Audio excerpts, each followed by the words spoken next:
On कर दिया।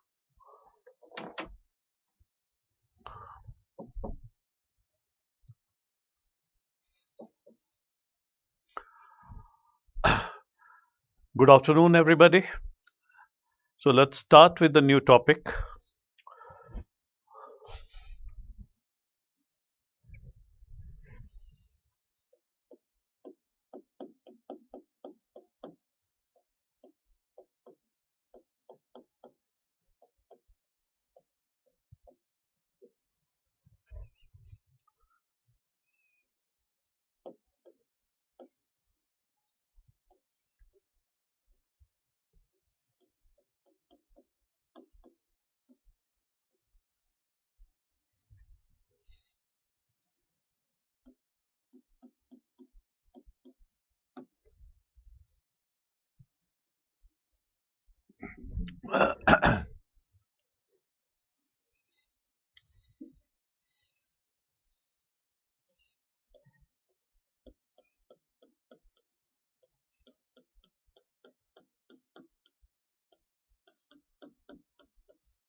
This is the outline of linkages between organized crime and terrorism.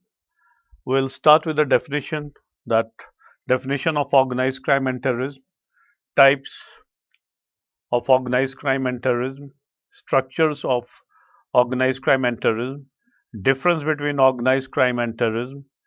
Now, what factors created the linkages between the organized crime and terrorism? Then, whether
see the question I'm discussing about the question which came in civil services last year, discuss the types of organized crime, describe the linkages between the terrorist and organized crime that exist at national and transnational level.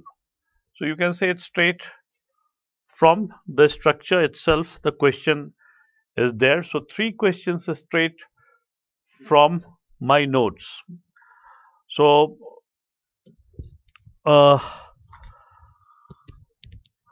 one question has come, sir, please, sir, port security is not clear. So see, regarding port security, I already told you that as per Port Security Act 1908, in order to provide see the security cover to the major ports, it is the duty of the central government, and to provide security cover to the minor port, it is the duty of the state government. But for state government, they have to set up State Maritime Board or Maritime Action Committee, and based on their recommendation, security will be provided. But till date, most of the state now have set up State Maritime Board or Maritime Advisory Committee, but the recommendation etc. is still pending. So in the meantime, compendium of guidelines which was prepared by Intelligence Bureau in 2016 is the basis for providing security cover for the minor port. Now with respect to the major port, 12 major ports, the central government is providing security cover through CISF, Central Industrial Security Forces, and the periodic security audit is being carried out by IB. That every year IB carries out this security audit. So that's it. Now let's come back to the fresh topic, linkages between organized crime and terrorism. So how to define organized crime? Now, organized crime, if you translate it into Hindi, it means Sangathit Aparadh. Now, since the name itself tells it's a organized crime, so it's a handiwork of not one person but few persons are involved. So, as per UN definition, a minimum of three or more person should be involved, and they should be knowing each other for quite some time, because see, in organization you have a hierarchical structure. Now, in organized crime also, someone prepares the plan, do the planning part, then someone else do the execution part, and someone else provide logistic support, etc. Someone else provide gateway. So all, for every kind of situation they are ready. So there is involvement of many persons. So as per UN definition, a minimum of three or more people should be involved, and they should be knowing each other for quite some time, and they commit a crime which is punishable by an imprisonment of minimum of 4 years, and where the motive to commit a crime is economic gain. So if this thing is established, then that crime comes under the purview of organized crime, right? So this is the definition of organized crime. Now, what about the definition of terrorism? As I already mentioned, it is planned, organized, and systematic use of violence it, in order to coerce the masses so as to put pressure on the government of the day to accede to its demand, which may be political, ideological, or religious. So, this is the definition of terrorism. Now, regarding types, now there are two types of organized crime: traditional or modern. Traditional and modern.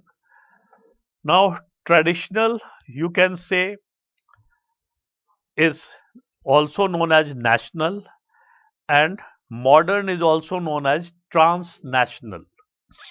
Now, try to understand the difference between these two.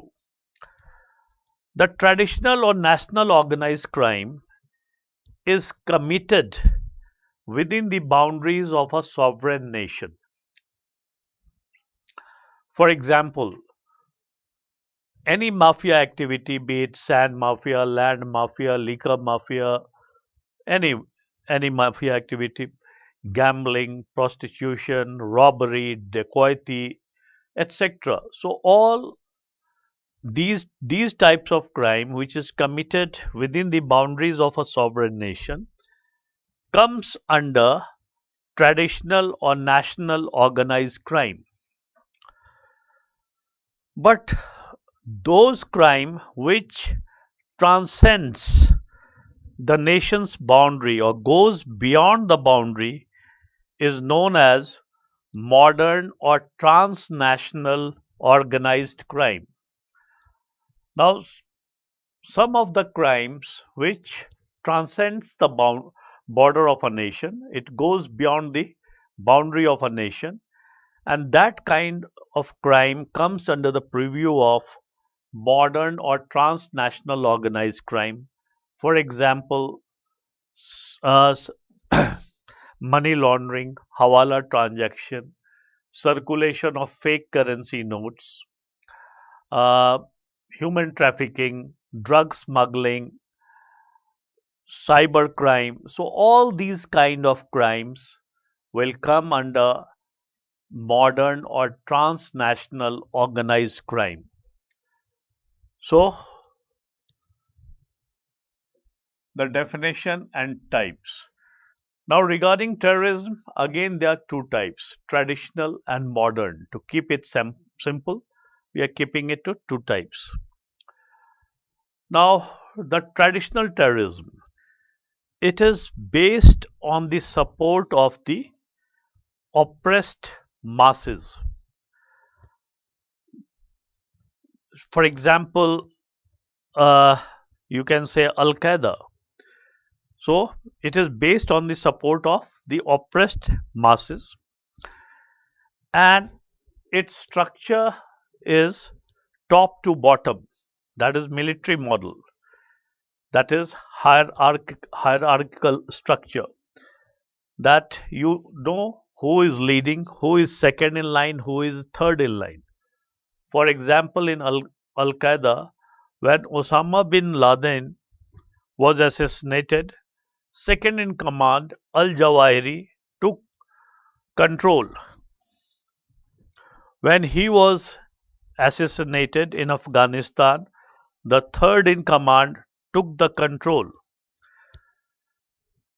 Apart from Al Qaeda, you can also say LTT has the same kind of structure. Now,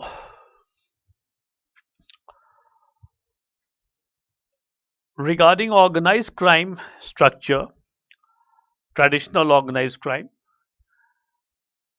now since it's a mafia, it runs in the family and it is based on the support of the local population. It is based on the support of the local population and it runs in the family. So the family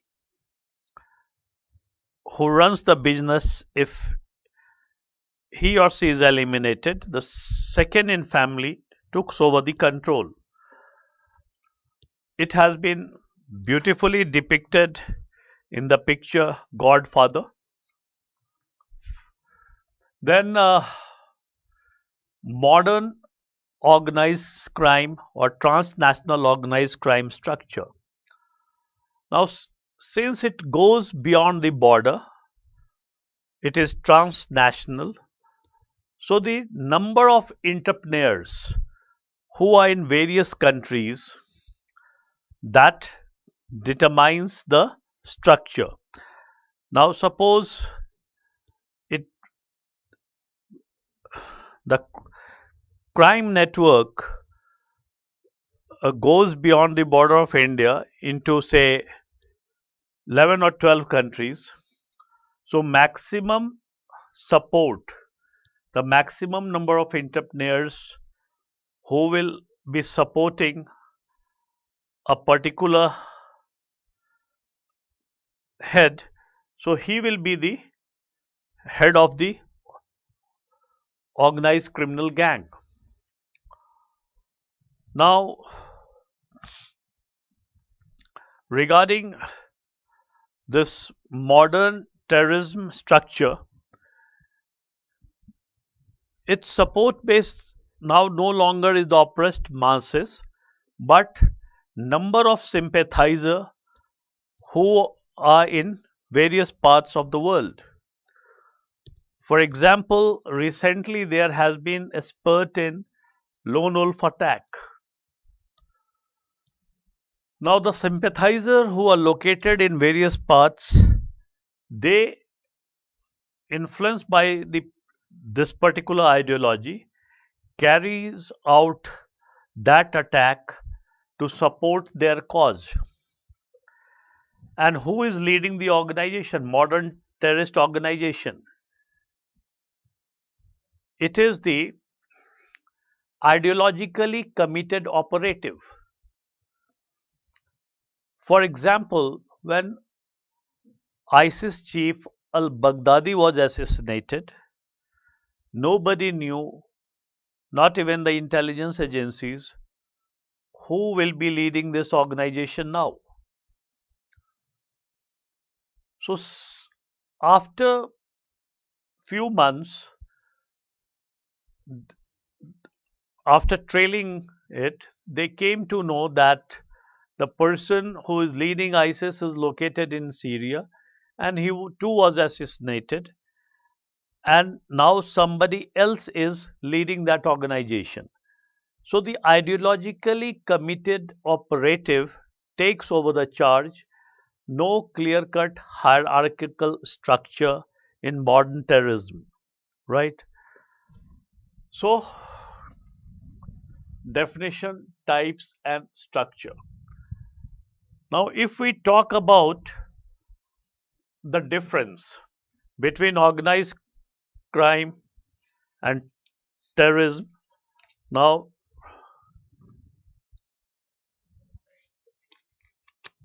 they are diametrically opposite entity. Now, why I am saying so? Try to understand. Now, terrorists use violent means, whereas organized criminal prefers to remain non-violent.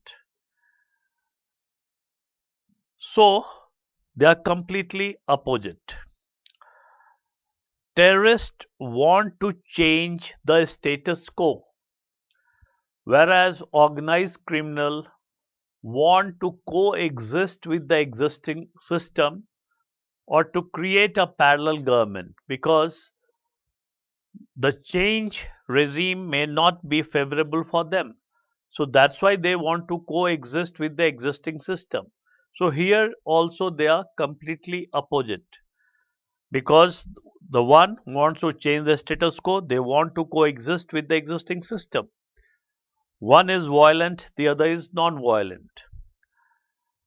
The third difference is terrorist wants to achieve political or ideological gain, whereas organized criminal want to achieve economic gain. So here also the motive is entirely different. Fourth difference is terrorists are media savvy.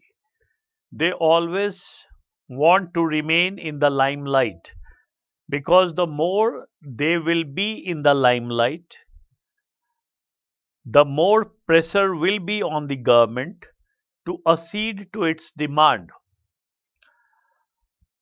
Whereas on the other hand, the organized criminal are media shy.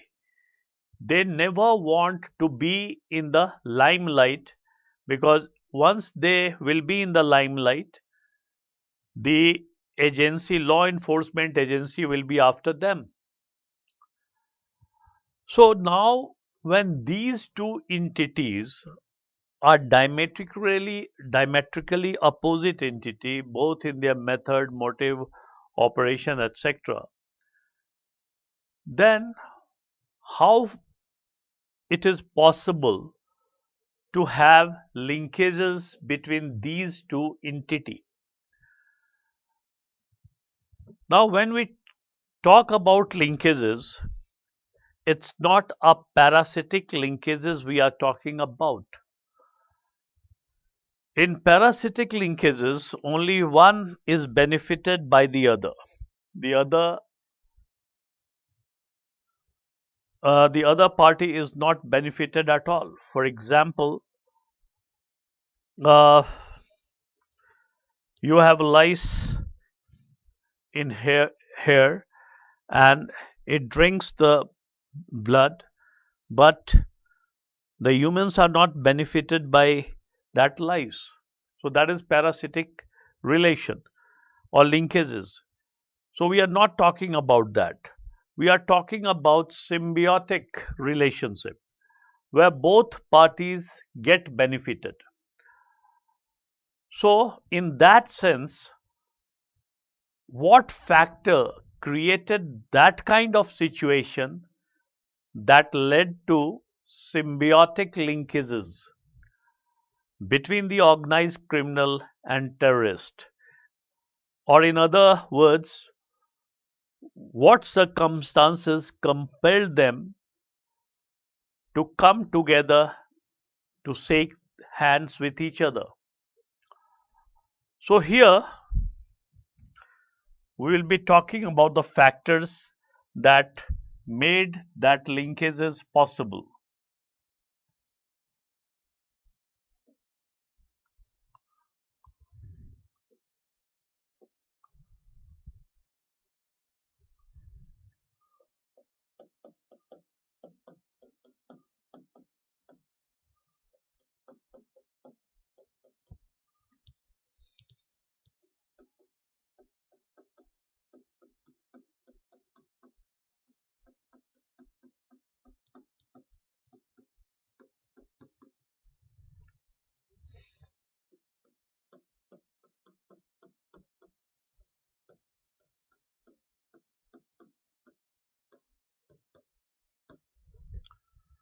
Now, first factor was end of Cold War.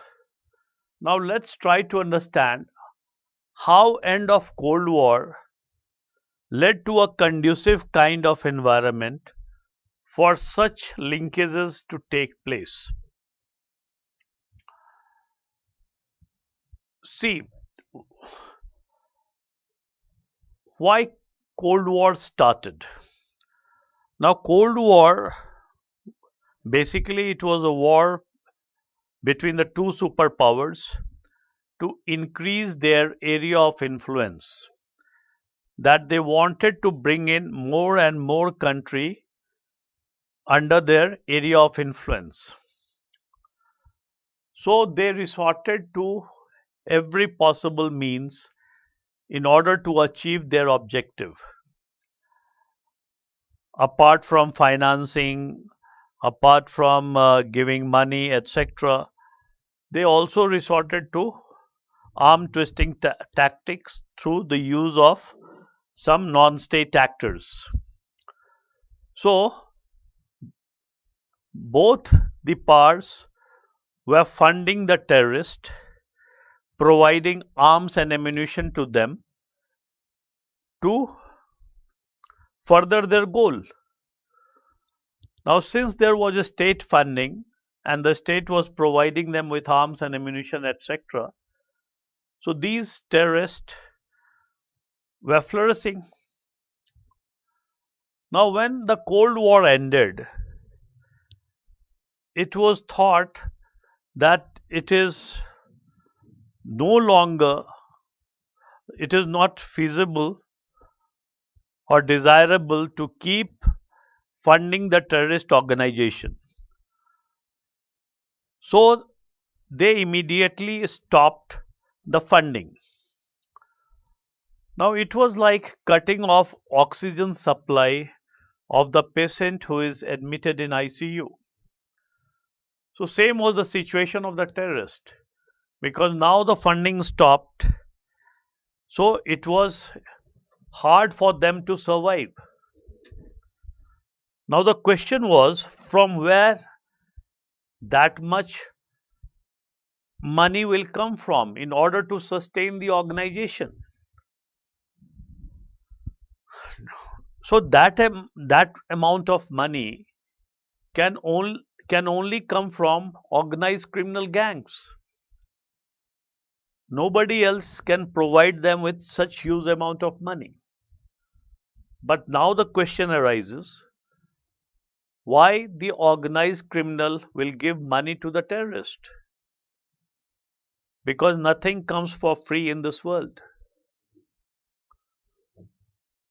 So a situation was created after the end of Cold War in which the terrorists were left with huge cake of arms. They had huge amount of arms, ammunition with them, but they didn't have money. Now, after the end of Cold War, decolonization move gained momentum and freedom struggles started in Africa and in various parts of the world. Now, especially from Africa, there was a huge demand for arms and ammunition. Now, who will supply the arms and ammunition to these people? The organized criminal gangs, obviously. Now, but the question is from where the arms and ammunition will come from. So, these organized criminals have such a well developed network that through their network they came to know that terrorists are in possession of huge cake of arms. Terrorists badly needed money and these organized criminals needed arms and ammunition. So it served both their purposes.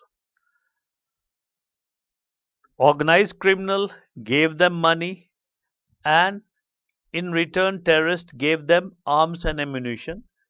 So the end of Cold War created a situation where both these diametrically opposite entity had to come together and had to and they shook hand with each other. So that was the first factor which led to the linkages between organized crime and terrorism. Now, second factor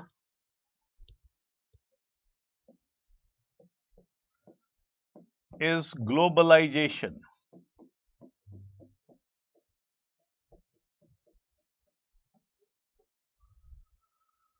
Now, if we talk about globalization, it basically means less barrier on travel, right? And the world was conceived to be a single village. So accordingly, less barrier on travel.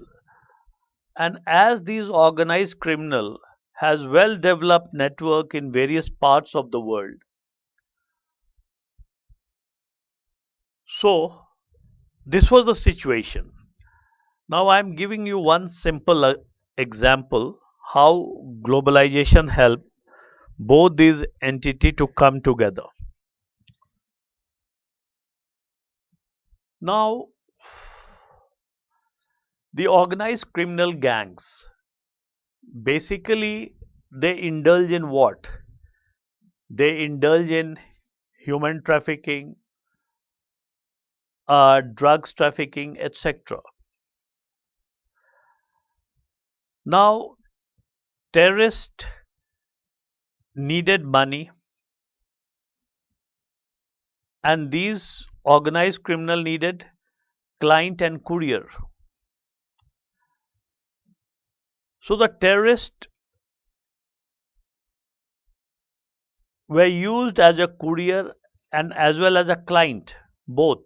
How? Try to understand. Now suppose the the organized criminal, while indulging in human trafficking, want to traffic humans to say Europe.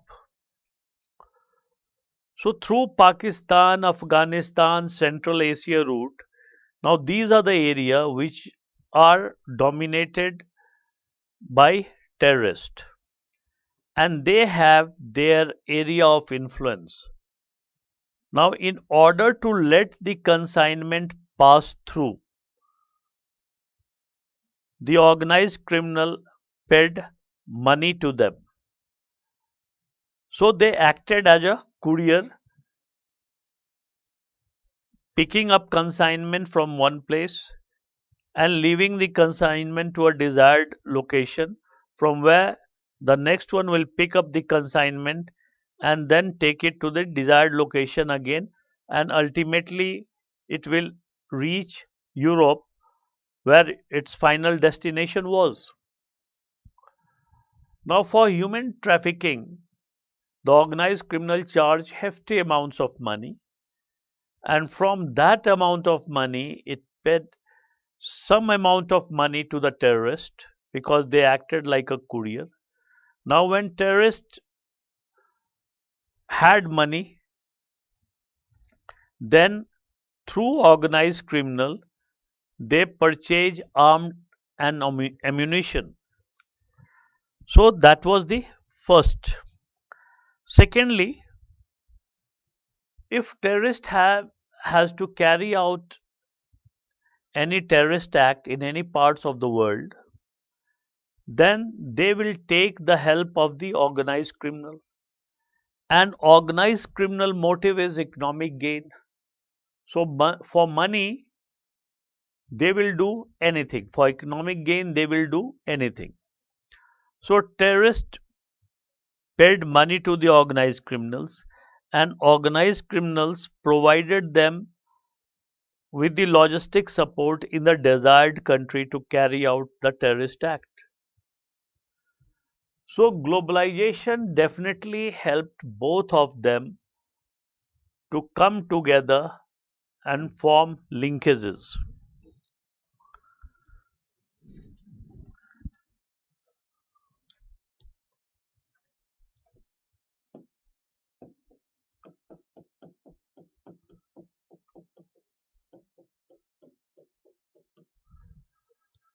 Now internet.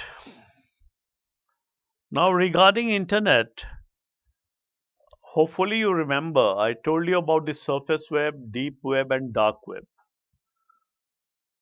Now more people are using dark web than the surface web, that the normal person uses surface web, and these terrorists, organized criminals, then intelligence agency, etc., they uses dark web. Now dark web basically works on VPN, virtual private network. Now if you have one VPN, it's impossible now to locate your location. So in dark web, within few minutes or so, hundreds of VPN is being used. So it's next to impossible to know the exact location of the person or his identity. So dark web keeps the person anonymous. So that's why these terrorists and organized criminal prefer to use this platform. Now, for what purpose terrorists are using this platform, and for what purpose organized criminals are using this platform? Try to understand. Now, terrorist uses this platform for propaganda, planning, recruitment,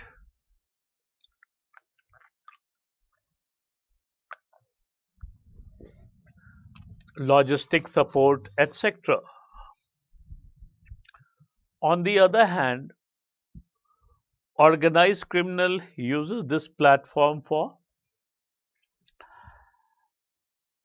video piracy, credit card fraud, identity theft, human trafficking, drug trafficking, etc. Now, if both of them are using the same platform, sooner or later they are bound to come together. Now, how this happens? Now, suppose if terrorists want to procure some sophisticated weapon, so they put a demand on the dark web. Now, since organized criminal have well developed network, so they took that, what I can say, uh, um, demand, and they procured the sophisticated weapon and then provide it to the terrorist. Similarly, if they have, as I told you, they have uh, to do human trafficking or drug smuggling, etc. So they place similar kind of ad there, and the terrorists who have their area of influence, they carry out that activities. So through this, they come in contact with each other, and this leads to linkages between organized criminal and terrorist.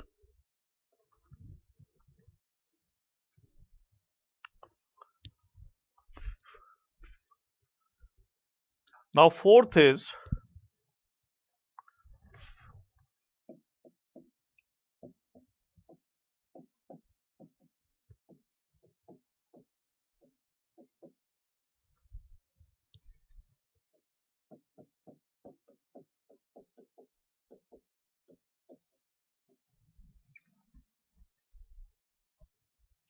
see, when 9/11 happened, America got the taste of its own medicine.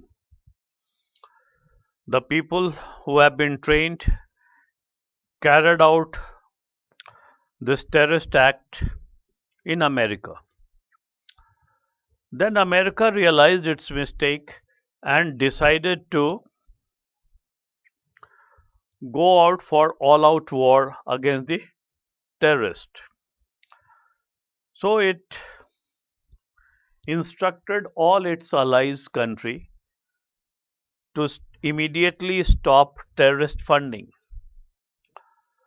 Now the situation was similar as during end of Cold War.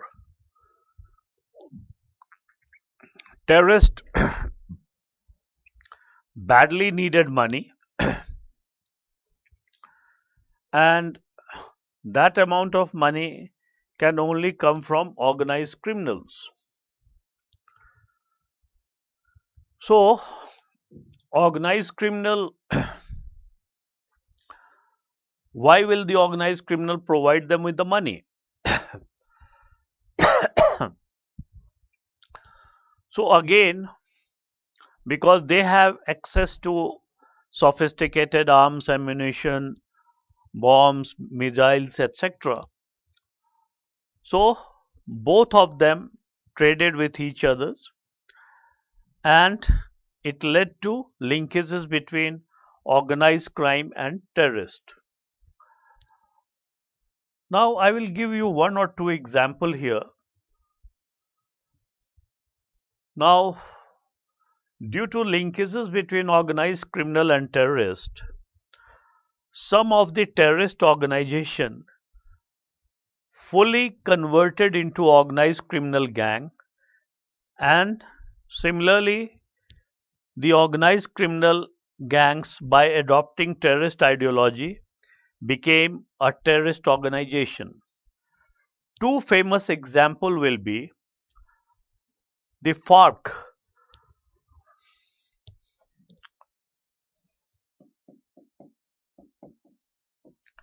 Republican Armed Forces of Colombia. Now, initially they were the terrorist organization. Now, when they came in contact with the organized criminal and they started dealing in cocoa trade, so they fully converted into organized criminal gangs, and presently they have what I can say, established their base around 40 countries, 14 countries around the world, and they control more than 60% of the cocoa trade in the world, and the amount of money they generate has surpassed their terrorist ambition.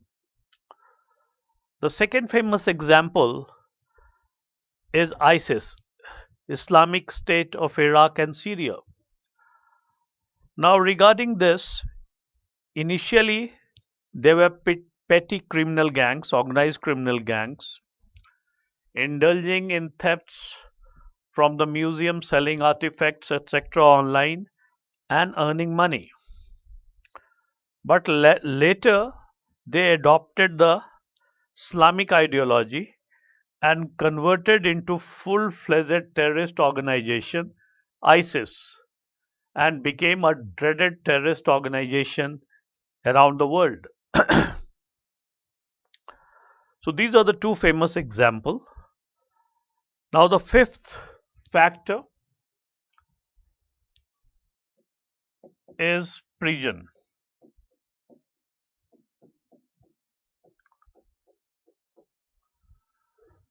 Now how prison cell leads to linkages between organized criminal and terrorist. See, if a terrorist is caught, so till the time the investigation gets completed, the investigating agency won't know whether he's a terrorist or criminal. So the terrorist is kept along with the organized criminals in a cell. While in a cell, they realize that organized criminals will get bail and they will be moving out immediately. And since organized criminal motive is economic gain, so they offer sufficient amount of money to the organized criminals to carry out terrorist act. Now first such documented act of terrorist recruiting the organized criminals happened in Madrid, Spain, where the terrorist, while in prison, recruited organized criminals and who carried out train bomb blast in Madrid, Spain. Now recently, the organized criminal gangs who were living in Tihar jail in Delhi, now they were recruited by the terrorist organization who were operating from Canada to carry out the killings of the famous singer Sidhu Moosewala and to foment trouble in Punjab. So prison cell is also an important rendezvous or meeting point for the organized criminal and terrorist. So these are the factors that leads to linkages between that led to linkages between organized criminal and terrorist.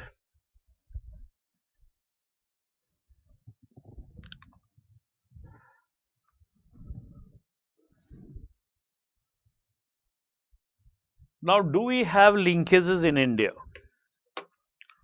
We'll talk about national and transnational linkages. First, let's talk about linkages in India. Yes, the first documented linkages of organized criminal who carried out terrorist act is 1993 Mumbai bomb blast. Here the organized criminal gang led by Daud Ibrahim, they were found to have carried out Mumbai bomb blast, which was a terrorist act in which more than 300 people lost their life and more than 1500 or so were injured. Now, so this was the first documented linkages between the organized criminal and terrorist in India. Now, do we have linkages, national and transnational linkages in India? Yes, we do have. For example, in Northeast and in Jammu and Kashmir, we'll try to analyze the situation separately and try to establish how there is a national linkage in Northeast and how there is a transnational linkages in Jammu and Kashmir. Now, what is the situation in Northeast? Try to understand the situation in Northeast. There are more than 50 insurgent groups or nearly 100 insurgent groups operating in Northeast. And all of them have their own area of influence in which they operate with impunity. They are in constant fight with security forces, right? Now, they need money. These terrorists need money to procure sophisticated weapons to fight the security forces. But they cannot generate enough money because Northeast lacks development. People don't have sufficient money. So kidnapping, ransom, protection money do not generate enough money to fight the security forces. So from where the money will come from? So the money comes from acting as a courier and a client. For example, as I told you during the course of the lecture, while dealing with India-Myanmar border, that there is lots of human trafficking and drug smuggling in this area. Now first talk about drug smuggling. Proximity to Golden Crescent. Now as I told you, on the eastern side, raw drug comes into India, whereas on the western side, Golden Crescent, final product in form of heroin comes into India. So this ATS on the eastern side, amphetamine type stimulant, the raw drug, is handed over to the organized criminal on Myanmar border by the international drug syndicate. And these organized criminal gangs, to let their consignment go safely to Manipur, where it is processed into final product, they use insurgent group as courier, and they act as a courier because they need money to fight the security forces. So they become courier for the organized criminal gang, and safely they take their consignment to the desired location. And when it is converted into the final product, ecstasy, which is sold in the international market, so the final product again through insurgent group comes to the border and handed over to the organized criminals. Now organized criminal gangs then pay them and hand over the consignment to the international drug syndicate, who in turns pay them the promised amount. And the amount the terrorist gets, through that money they purchase arms and ammunition from the organized criminal gangs. So they act both as a client and courier. And all this activity is happening within the borders of the sovereign nation. So that's why it's a national linkage between the organized criminal and terrorist in Northeast. The situation in Jammu and Kashmir is entirely different. Now, how it is different? Try to understand this. Now, in Jammu and Kashmir, the terrorist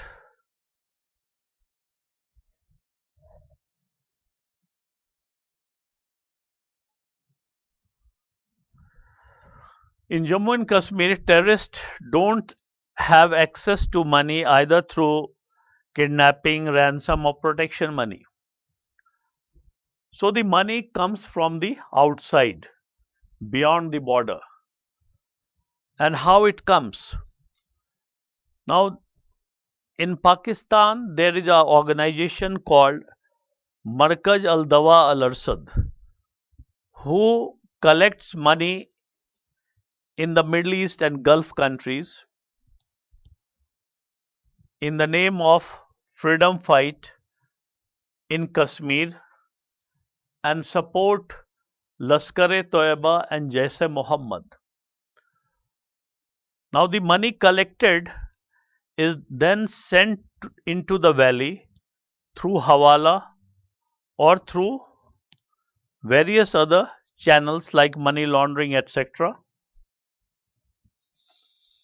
or sometime directly through terrorists who infiltrate into Kashmir.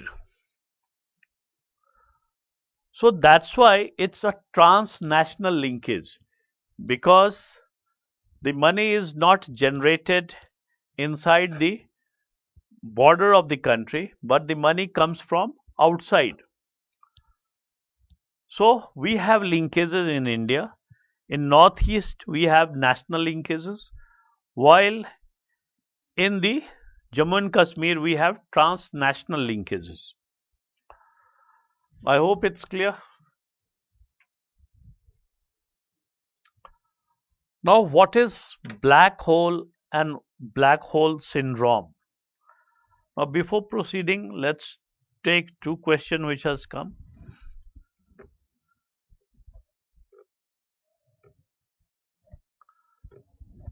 So there are Pakistani girls marrying Chinese buddies. It is type of human trafficking. No, it's not a type of human trafficking, you can say. Uh, Human trafficking, if Pakistani girls are taken to China and forcibly married, then it will be a human trafficking. They marry in their own country, and that's why it's not human trafficking. So, what is the profit of terrorists to kill the masses? Is there are internal peace or something else? See, terrorists usually targets the masses to instill a fear in the masses and to put pressure on the government, so that government accede to their demand, whatever they are demanding. Otherwise, they will carry out the same act again. So that is their strategy of putting pressure on the government to act quickly.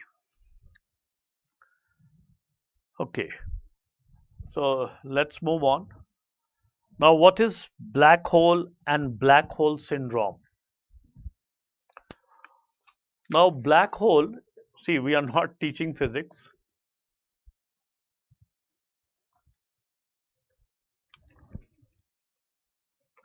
But why black hole is used here?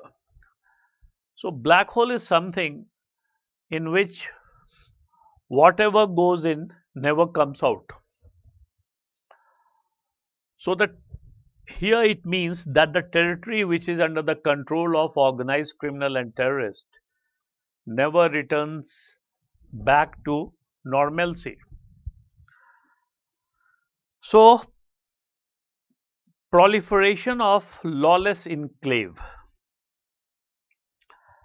leads to black hole. Try to understand this. Like wherever terrorist and organized criminal will operate together, then it definitely means that the government machinery is not working in that area, and that's why they are working. So this will lead to proliferation of lawless enclave. So they will establish their base there, and they will go on increasing their area of influence, and the adjoining area will be coming in their area of influence. So it will lead to a process of not returning to normalcy, and that's why it is known as black hole. So proliferation of lawless enclave where both terrorist and organized criminal operate is known as black hole. Now, what is black hole syndrome? Now, black hole syndrome is something different. Now, try to understand through example, so it will be easier to comprehend. Now, you know, like the Taliban, when they started their fight against the Russian, now their motive was political gain. But down the line, that motive got changed into economic gain. So that is black hole syndrome, where the people who are involved in a freedom fight and their motive is political gain, gradually their motive changes and it gets converted into economic gain. For example, the Taliban no longer were interested in freedom fight, but they were more interested in controlling the poppy growing territory, because through that they earned money, lots and lots of money, and through that they purchased sophisticated weapon to fight the forces. So that is black hole syndrome. Now, what is impact of linkages on government, society, and globally? Now, it is pretty much evident from the discussion which I have concluded just now that where both organized criminals and terrorists are operating, so it definitely means that there is a weak government or a falling government, or it's a governance failure in that area. So that's why both of them are operating, right? So that is the direct and visible impact. Now the indirect impact will be what? The area infested with terrorist and organized criminal. Do you think anybody will be setting up or will be planning an investment in that area? No way. Any tourist will be visiting that area? No way. So it will lead to what? Less inflow of tourists, less of investment, less of GDP. So all these will be indirect impact of this linkages.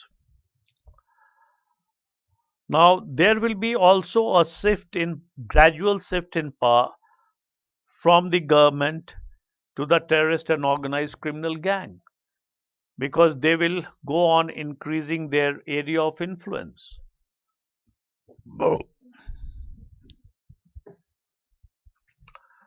Now, what kind of impact it will have on the society? Now, if we talk about impact on the society, the direct impact will be that there will be erosion of trust in the government. Now, people will be more and more exposed to crime and terror act. So these are the direct impact. High risk environment in the society. Now there will be more trafficking of women and children.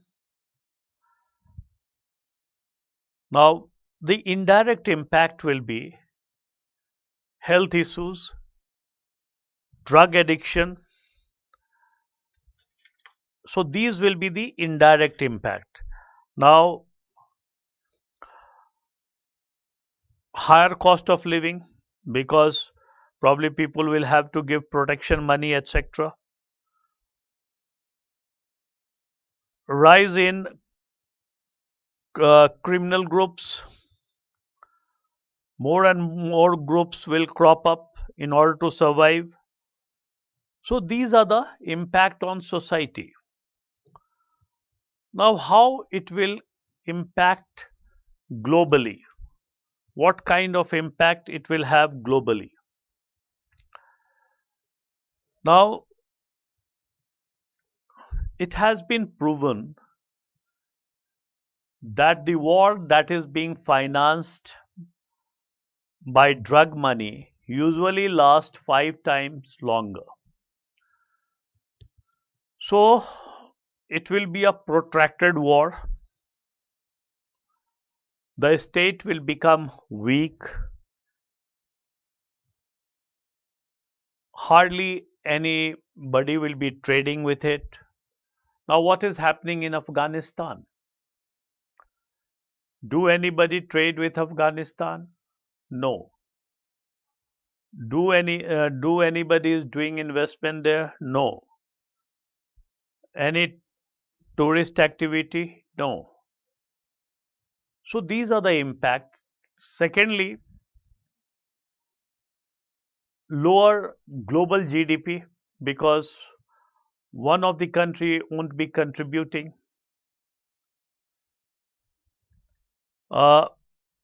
Migration. Remember the photograph in which people were clinging on the plane to flee from that country, and that's why see no so whatever limited resources are available, so it will there will be more pressure on it. So these are the impact globally. Now, do we have any international law to fight this menace? Now, let me tell you at the outset, we have internationally recognized definition on organized crime. Right. But we don't have internationally recognized definition on terrorism, because in previous class I told you that there are more than 1,000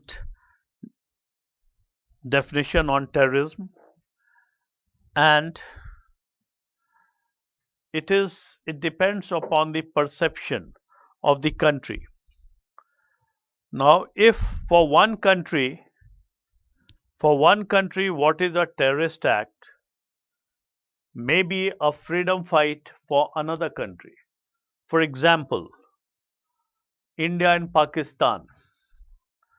Now, whatever is going on in Jammu and Kashmir, India says it is a terrorist act carried out by Pakistan.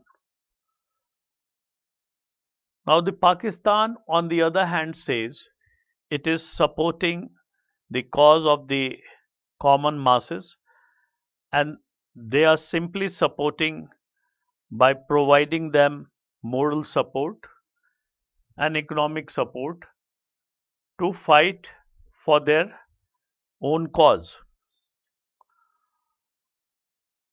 Similarly, whatever is happening in Balochistan, Pakistan is saying India is doing the terrorist act, and India also says that it is not indulging in terrorist act, it is supporting the freedom fight of the Baloch. So this depends upon the perception, and that's why there is no universally acceptable definition on terrorism.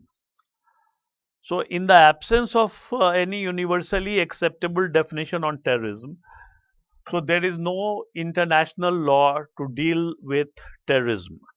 But since there is universally acceptable definition on organized crime, so we have international law to deal with it, and that law is known as UNTOC,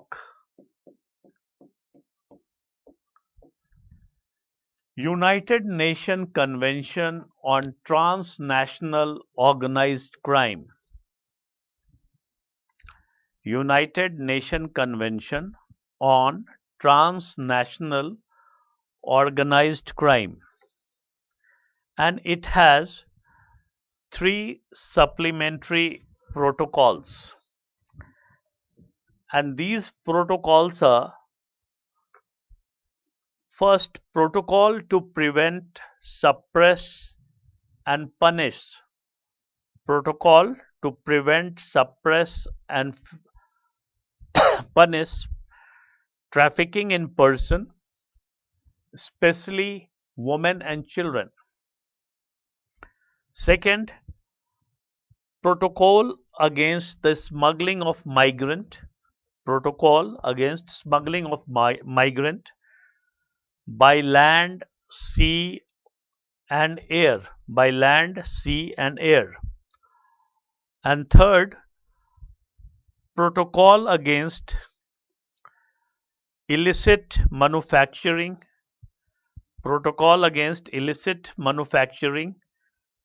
and trafficking in firearms. Protocol against illicit manufacturing and trafficking in firearms. So, United Nations Convention on Transnational Organized Crime and its 3 protocols. Now, let me give you some background information. Now, this law was put before United Nations in the year 2000, and it became a law. 55th convention, it was put in the General Assembly in the year 2000, and it was made law in 2003. Now it demonstrated international community commitment to fight transnational organized crime.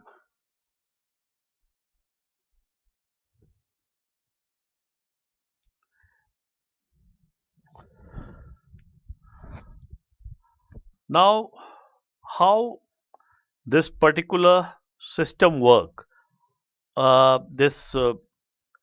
The law, United Nations Convention on Transnational Organized Crime, how this work? Try to understand its mechanism.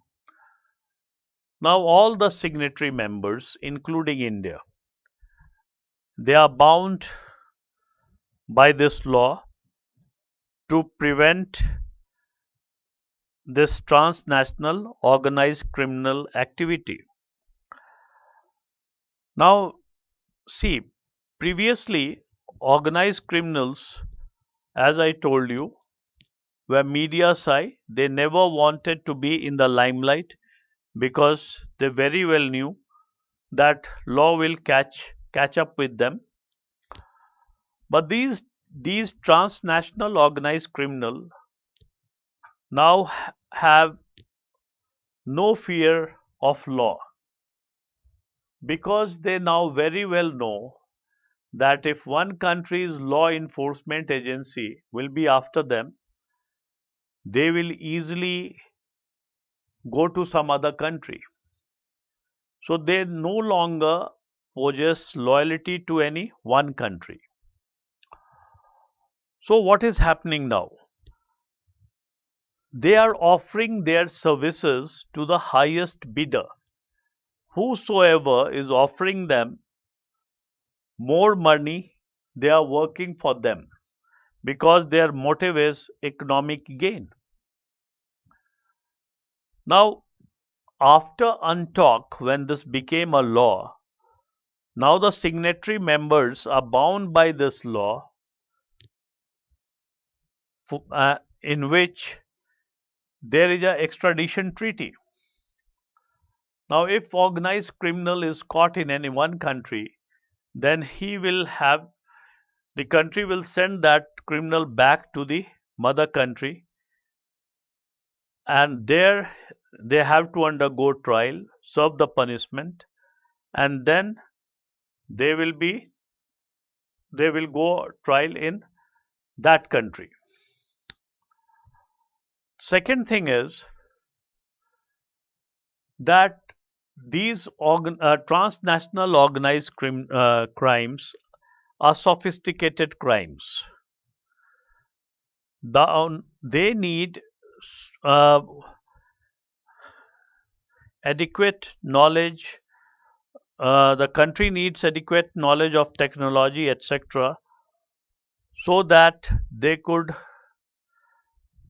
have digital traces. But the country who do not have access to this kind of technology, etc., so the onus lies on those countries who have such technology to provide training and give them access to this technology and trained the members country so that they can effectively and efficiently fight the transnational organized criminal gangs. So this will provide, what you can say, this will act as a deterrent, and again the organized criminal gang will start fearing the law enforcement agency. So that is the main motive behind this law. And moreover, the three protocols we talked about will also curb the menace of this transnational organized criminals. So that's it in this topic. Now let's move on to the new topic. And the last one,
See, this is the outline. Role of media and social media. Definition, media and politics. Role of media under different governments, media and national security. Purpose of media, principle governing media. Role of media under terrorism, Naxalism and communalism. Then what is social media? Definition, difference between media and social media. Classification of social media, characteristics of social media, and recent laws enacted by the government with respect to media and social media.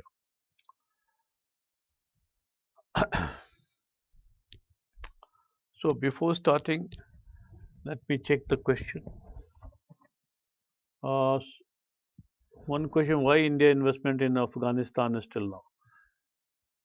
See, India basically is doing investment for some other purpose. It is uh, initially what happened was Pakistan wanted to concentrate only on Indian border. Now, in order to light up the Afghanistan border, now Pakistan will have to concentrate there as well.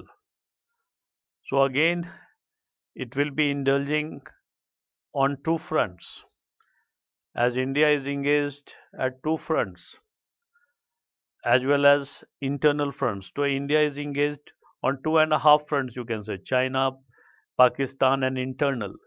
So similarly, Pakistan will also be engaged on two and a half front, internal, Afghanistan, and on India. So that is the motive, and that's why India is keeping uh, Taliban in good stead. And moreover, we have historical relationship with Afghanistan. Now the Afghan people loves Indians, and they realize this, and that's why we are making maximum use of that.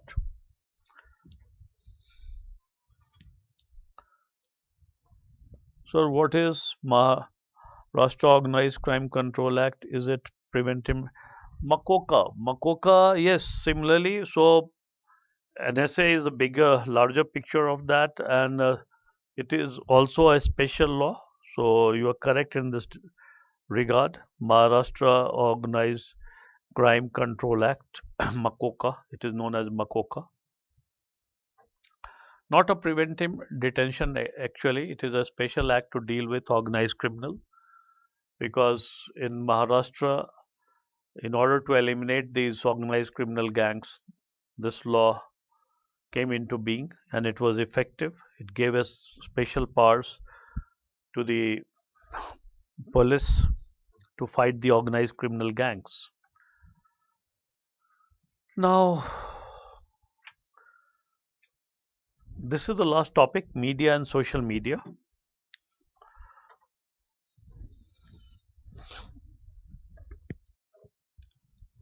So, how to define media?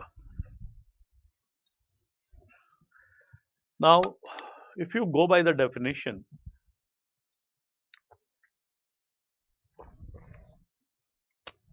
media means medium.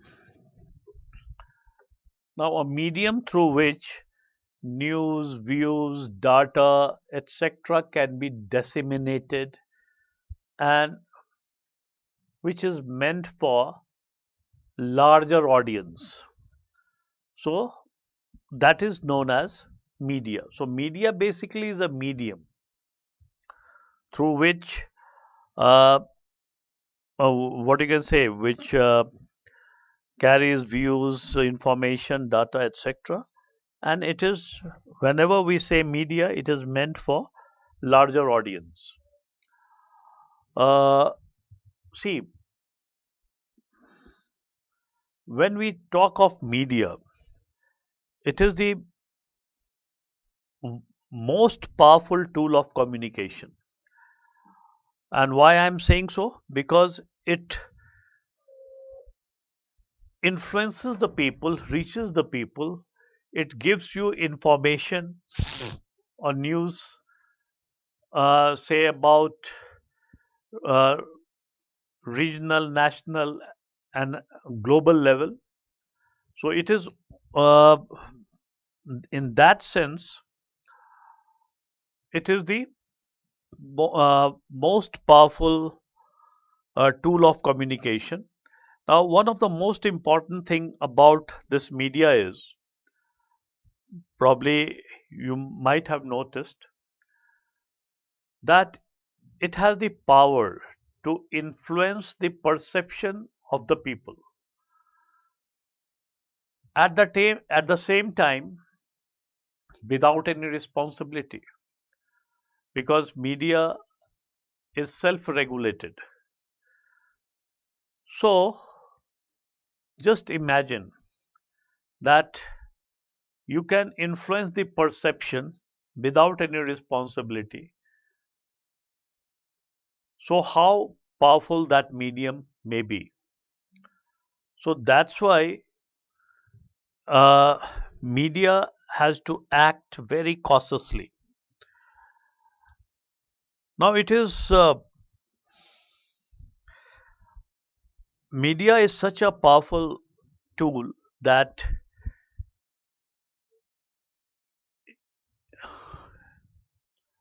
it serves as a checkpoint that whether the government is functioning within its mandate or not, whether the government is exceeding of its mandate, whether it has uh, whatever promises it had made, it has fulfilled that, or it is not doing that. So media exposes also. So that's why it is considered as most powerful tool. Now, when we talk about media and politics, now see, gradually the role of media has evolved, and now it is playing a different kind of role if you compare the kind of role it played, say, a few years back. Now, in order to make this thing clear, let me explain it to you.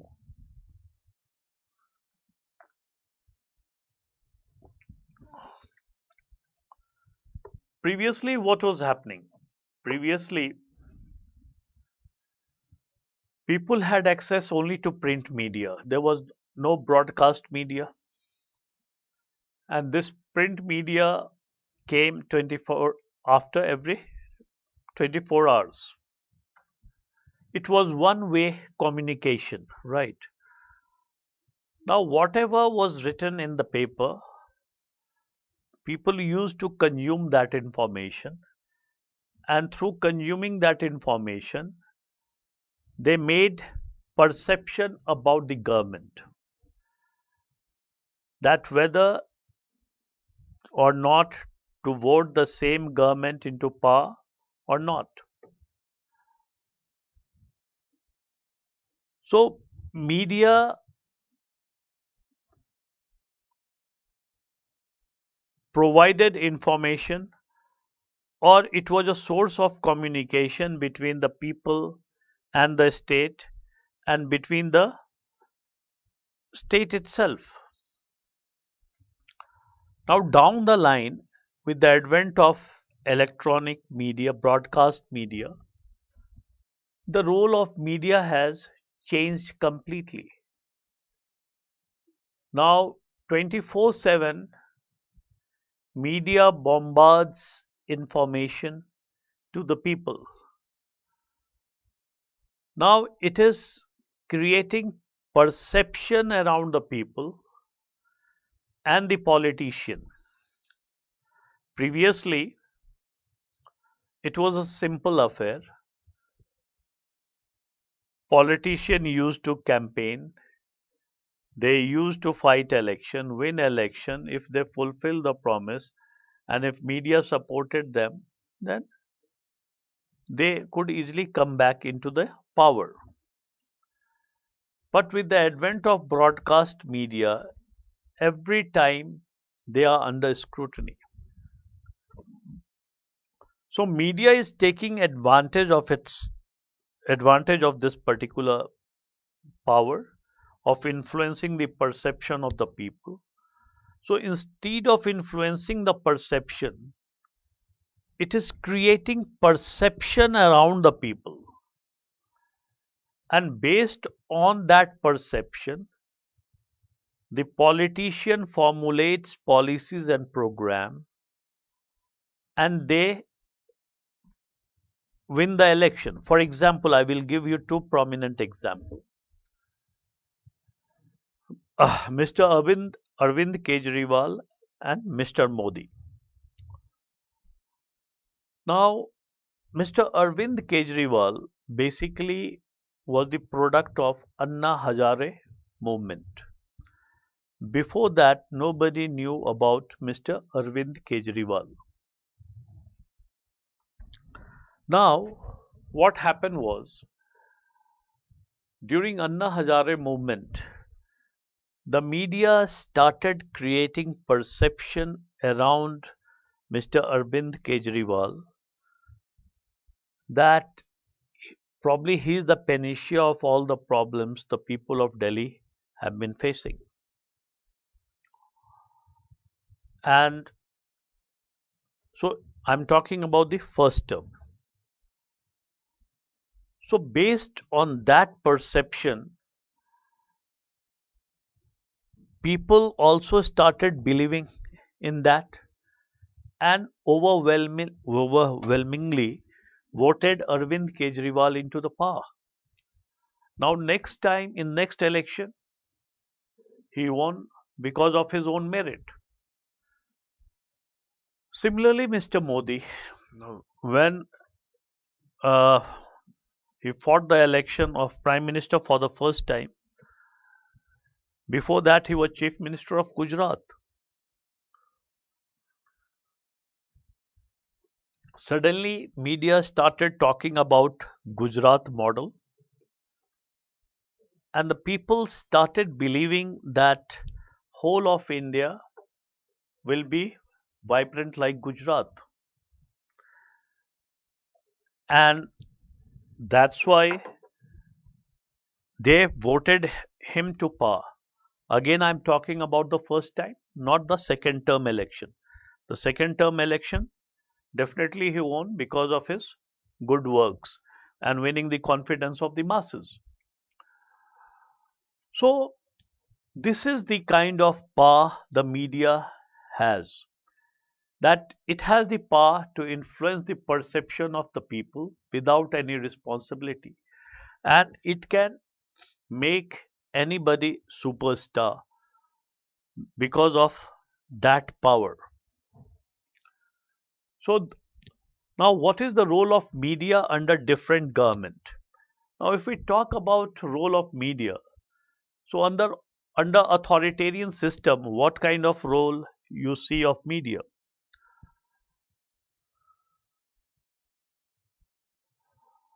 Now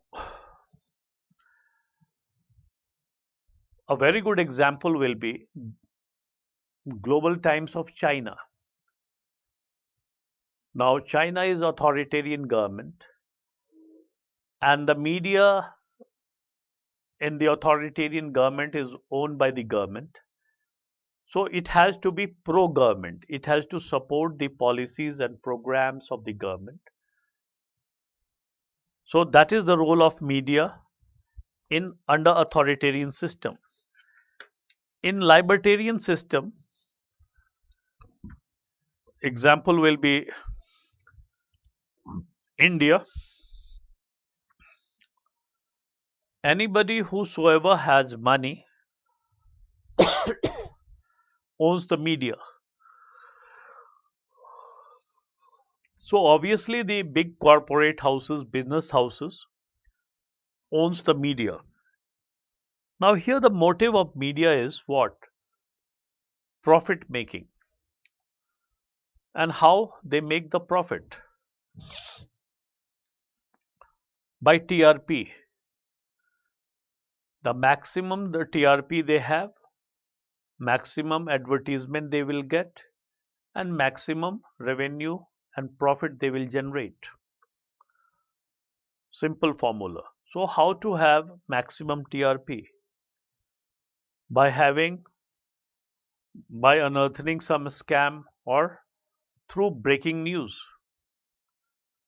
But this breaking news concept is completely diluted, because every time you open the channel, every channel has the same breaking news, right? So the role of media here under libertarian system is to inform,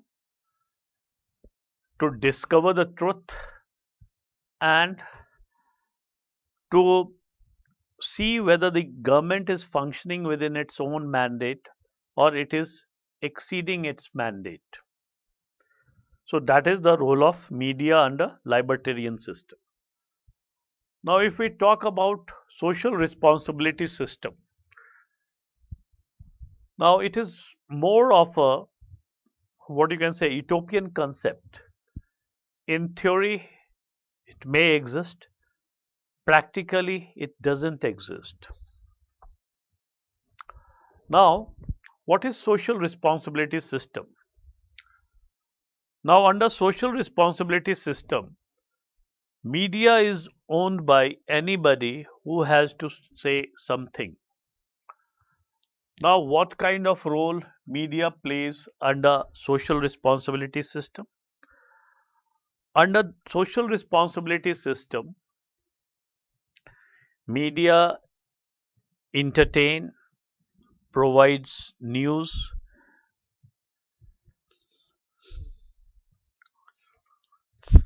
and bring the contentious issue to the discussion table. Assuming the society is so mature that even the contentious issue or the conflict issue can be discussed in public in order to solve them. So that's why I told you that practically it's not possible, but theoretically yes. Now media and national security. Now every time media and the security uh, comes face to face, conflict is bound to happen. And why that is so? Because media will want to unearth the truth, it will want to reach its audience in a jiffy, it will want to tell the complete story, whereas on the other hand, the security forces will conceal the information, don't divulge the complete operational detail, because their ultimate aim is to win the war,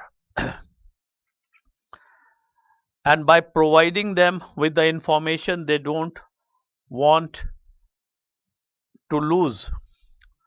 So that's why conflict is bound to happen. Now in this situation, for larger national interest, media should keep in mind the larger national interest while reporting.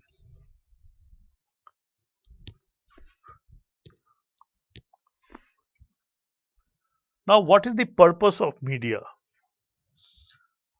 Now see, the first and the most important purpose of media is to highlight the trouble spot in the society and to bring the people and the government together to eliminate those trouble spot at the earliest. That is the um, one purpose. The second purpose is to build a bridge between the people, common people, and the government, so that whatever people's grievances are, the government is able to hear it, and whatever the government is doing for the people are in a position to know about it. So that is the ideal kind of situation. Third, to fix the accountability of the government, that the government is functioning within its mandate. Now in this globalized world, there is additional responsibility on the media, because whatever is written in media is available throughout the world, and the people, while going through the content, make certain perception about that country. So it is the added responsibility now for the media to project the country's image in a positive way on the world stage. So that is the purpose of media. Now, which principle governs media? Now, if we talk about the principle, it is right to freedom of speech and expression, Article 19(1). But it is not absolute.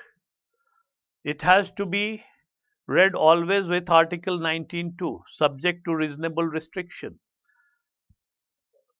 So people should not misuse this principle of media, because it has to be seen with Article 19(2). Now, role of media under terrorism. Now, the classic example I will provide you here is of Mumbai attack. Now, what kind of role media played during it?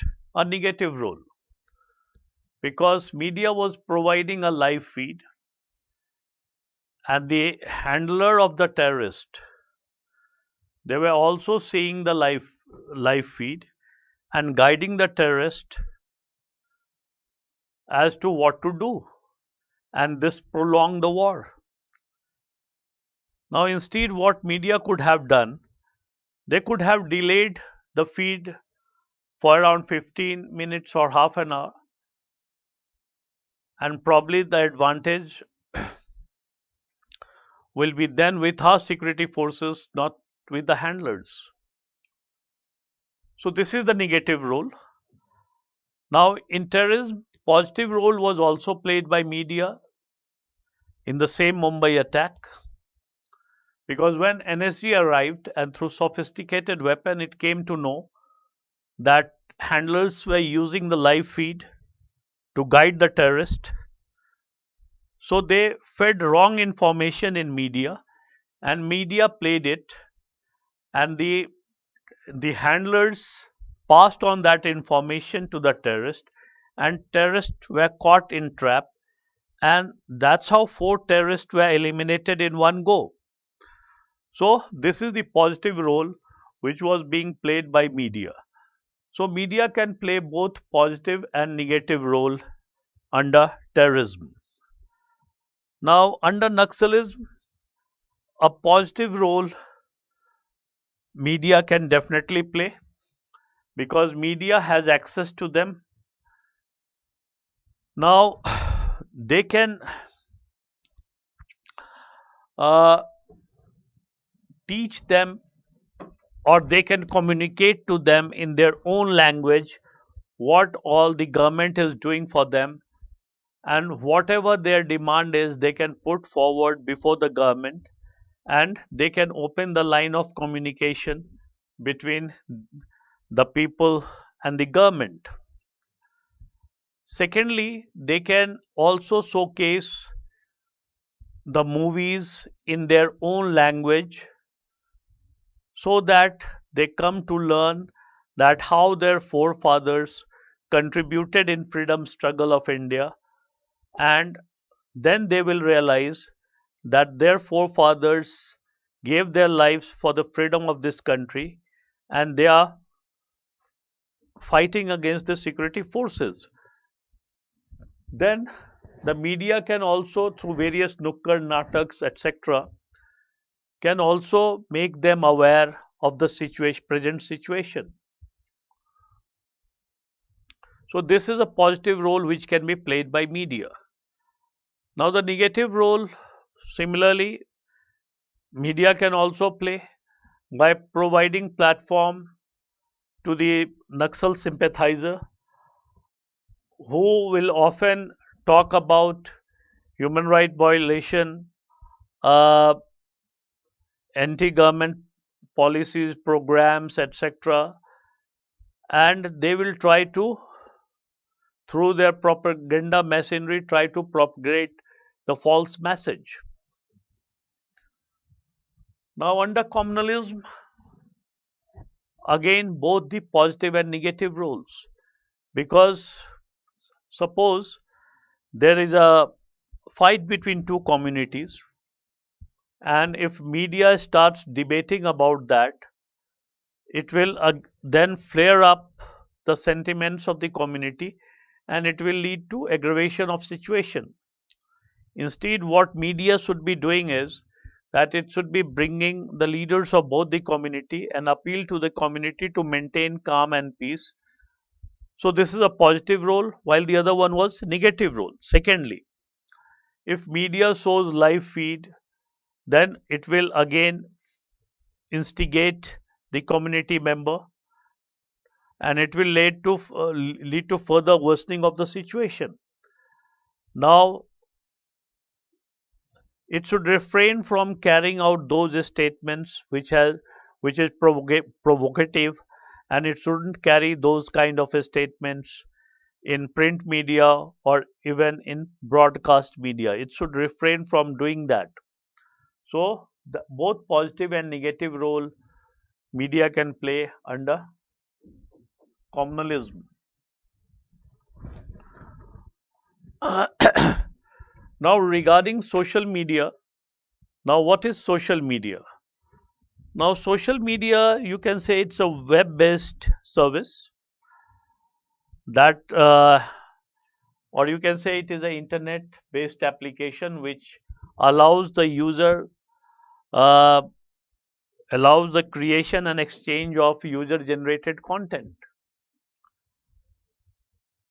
So, this is the definition of social media, that it is a web-based application, or it is an internet web-based service or internet-based application which allows creation and exchange of user-generated content. Now, difference between media and social media. Now, if we talk about difference between media and social media, media is a platform for information consumption, and social media is a platform for expression. So, through social media, you express yourself, and through media, you consume the information. So, that is the first major difference. Second major difference is frequency. So, media, print media, once in 24 hour, broadcast media, after certain time interval, it goes on repeating. Whereas in social media, you can always give fresh information, fresh content, etc. So, in frequency, media and social media are different. Usability, it is different. Now, immediacy.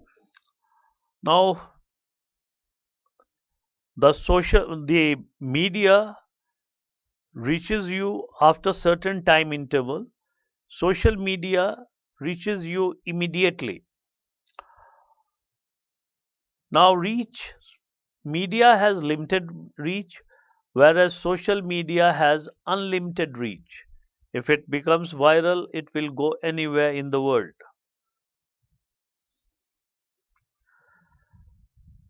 Now, types of social media or classification of media. There were many classification, but the classification which I choose, it is, you can say there are 6 types of media or 6 kinds of classification of social media. First is it's a collaborative project. Now, what is collaborative project? Where community member collaborate to create a particular project. So, Wikipedia, it's the best example.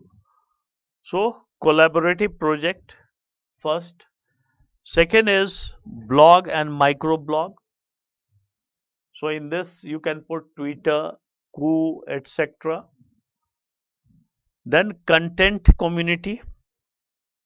The best example will be YouTube, where you can find every type of content on everything.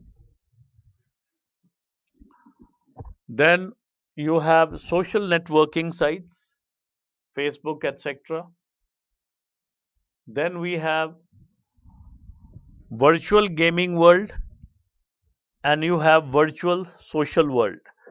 So these are the 6 types of social media. Now if we talk about the characteristics of social media,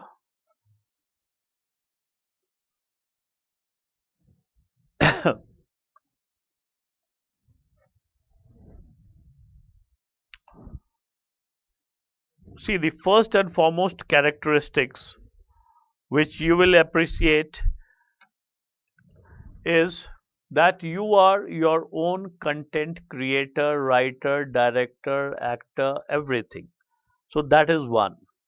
This is the first characteristics.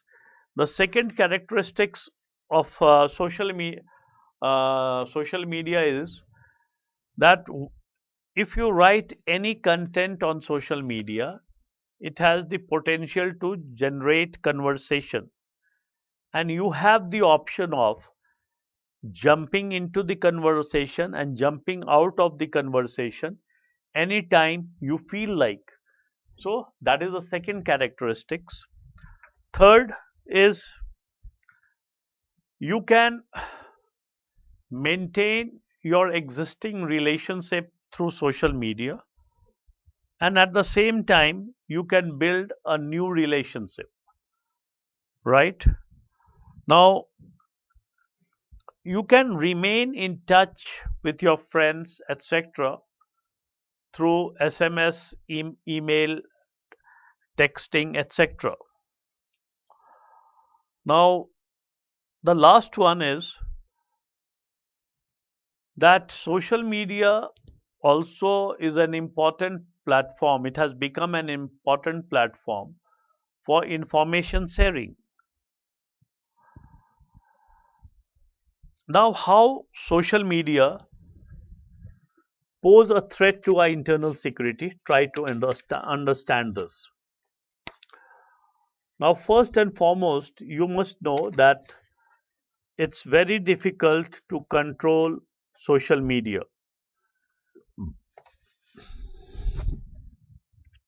Uh, because the government has shut down internet, etc., in many countries. So even without internet, people were using social media.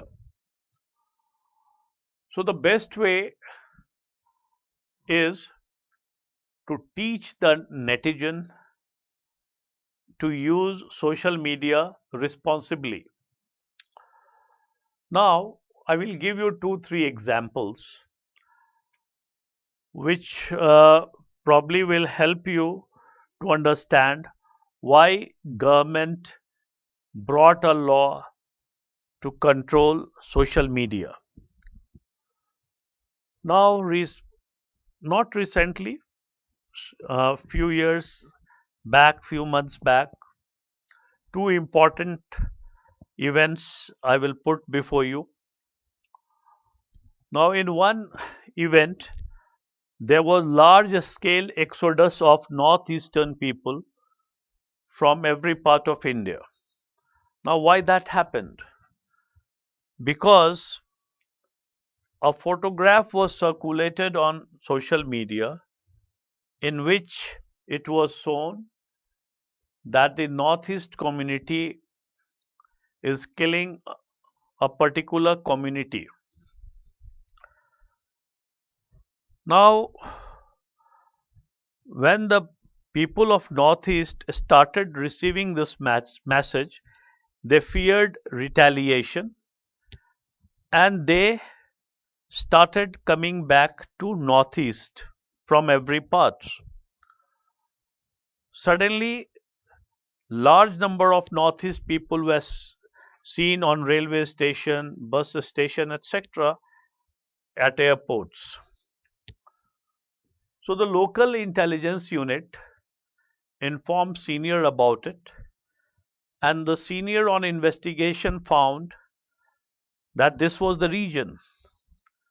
So on deeper investigation, it was found that a morphed picture was being circulated on social media, and this picture was morphed in Pakistan and then circulated on social media, and that led to exodus of northeast people from various parts of India.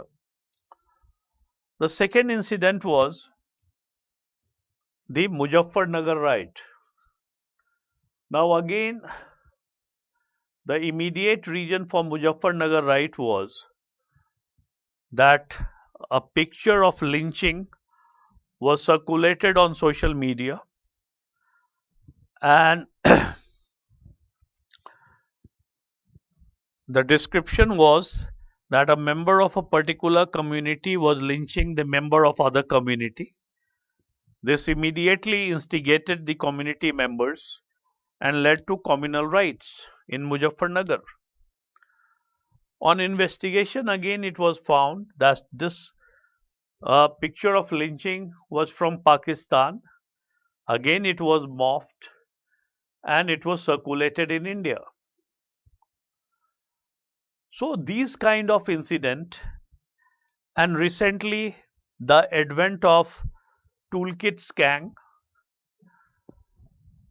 forced the government to bring law to control social media. Now, apart from that, I will come to the law.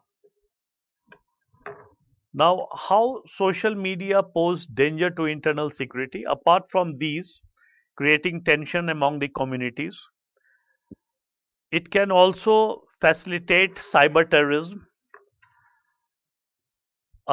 It can also bring about revolution. For example, we talk about uh, Arab Spring uprising, etc., which happened through social media. Now, communal violence we already talked about. So these are the dangers which are posed by social media.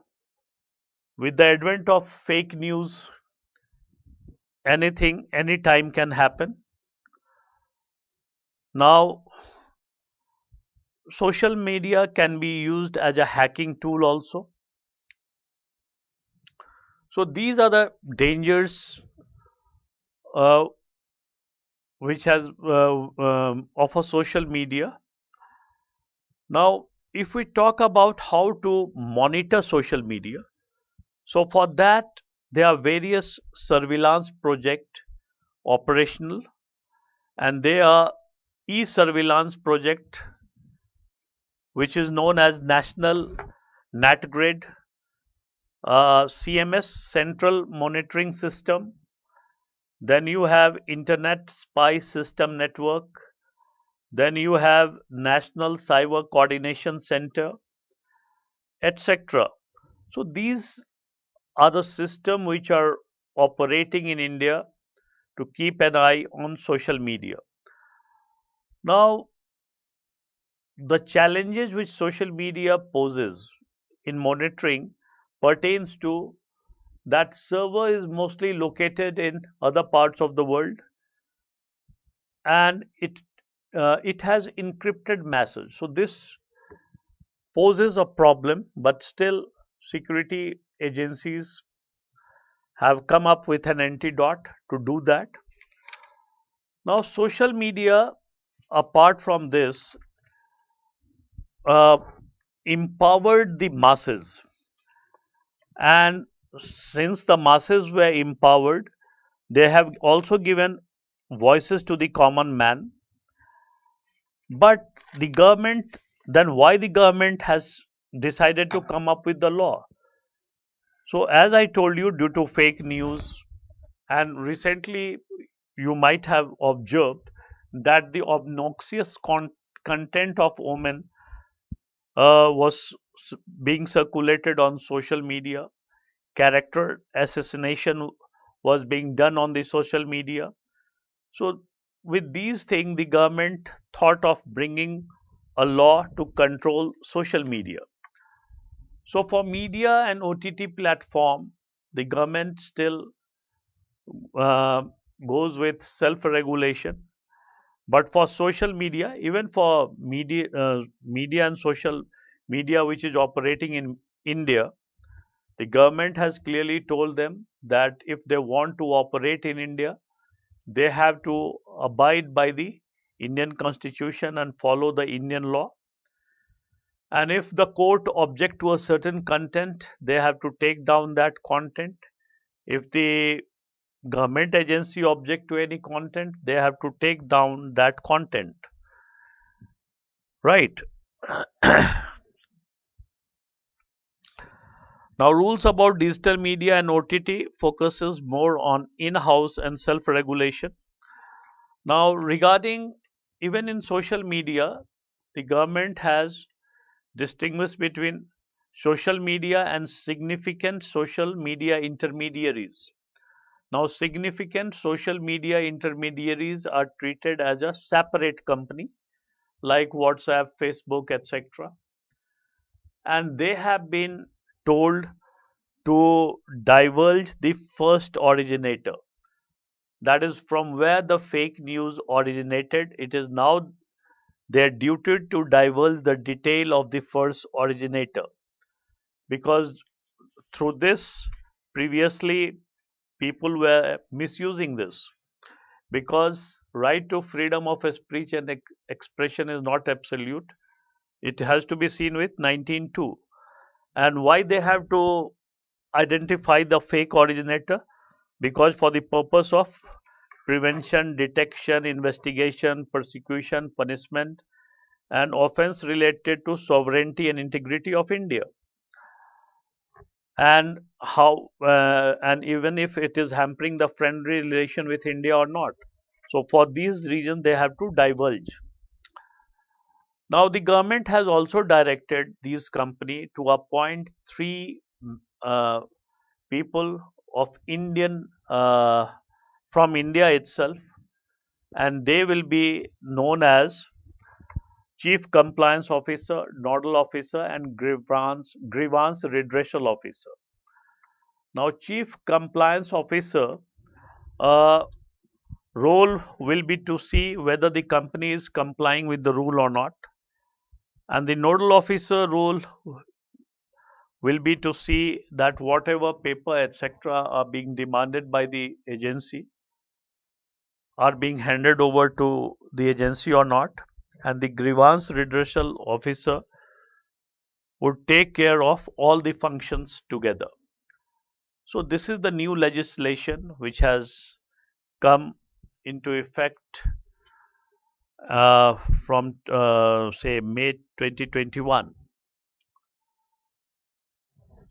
So this is the end. So let's now take up the question.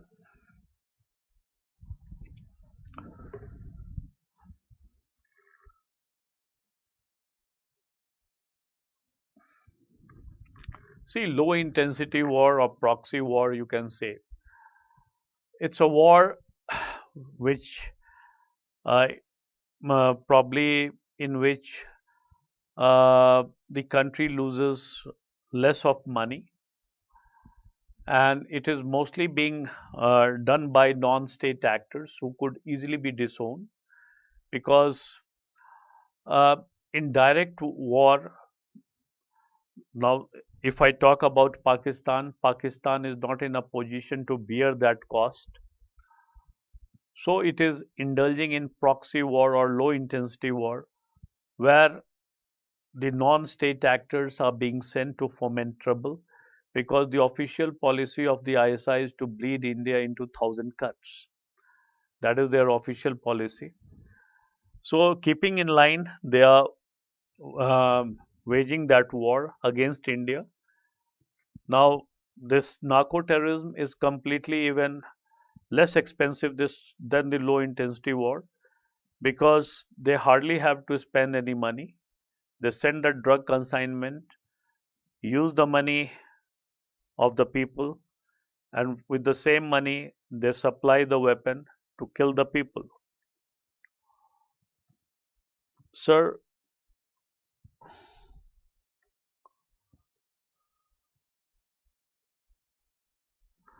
so why media is called the fourth pillar of democracy? Could you please explain it? See, it's known as fourth pillar of democracy because we have already three pillars. The fourth pillar, like judiciary, is considered as the third pillar. So, like suppose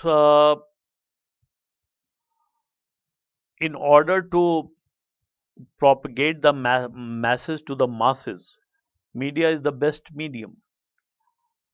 So, it will teach the people, or it will give the masses to the people whether the government is functioning within its mandate or it is exceeding its mandate. So, in that sense, it acts as a fourth pillar.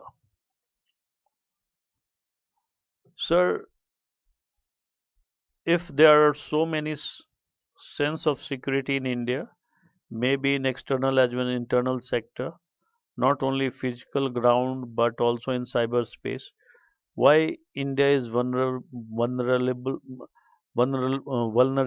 day by day? Should we need extra effort to making our platform safe? Where is the gap remaining? Better on cyber security, you will have separate classes because cyber security will be taken up by your science and faculty member, and money laundering will be taken up by your economics faculty member. So he will be in a position to tell you and to guide you that why our system is vulnerable or not vulnerable and what all steps need to be taken to reinforce that. Okay. Any more question you have?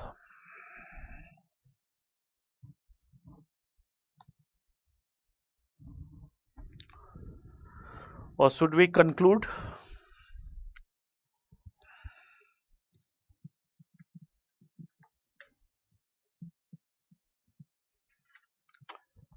Any question?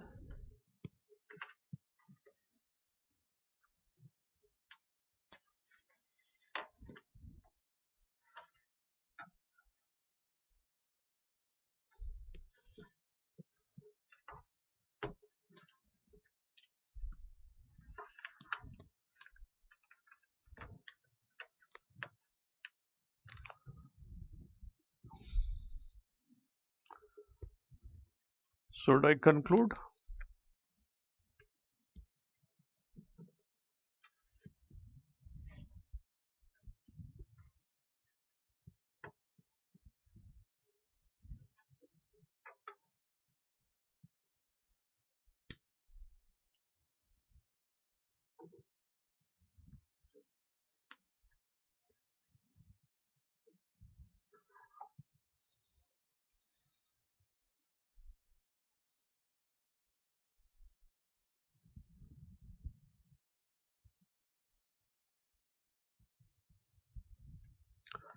Thanks, Peter.